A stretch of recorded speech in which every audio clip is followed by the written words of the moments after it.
la 4 mpaka 19 walioenda hospitali wakatibiwa ugonjwa wa STI. Mnajua STI? Mnajua STI? Ugonjwa wa STI walikuwa 12,000.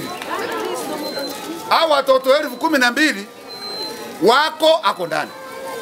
Lakini we mwenyewe ujui.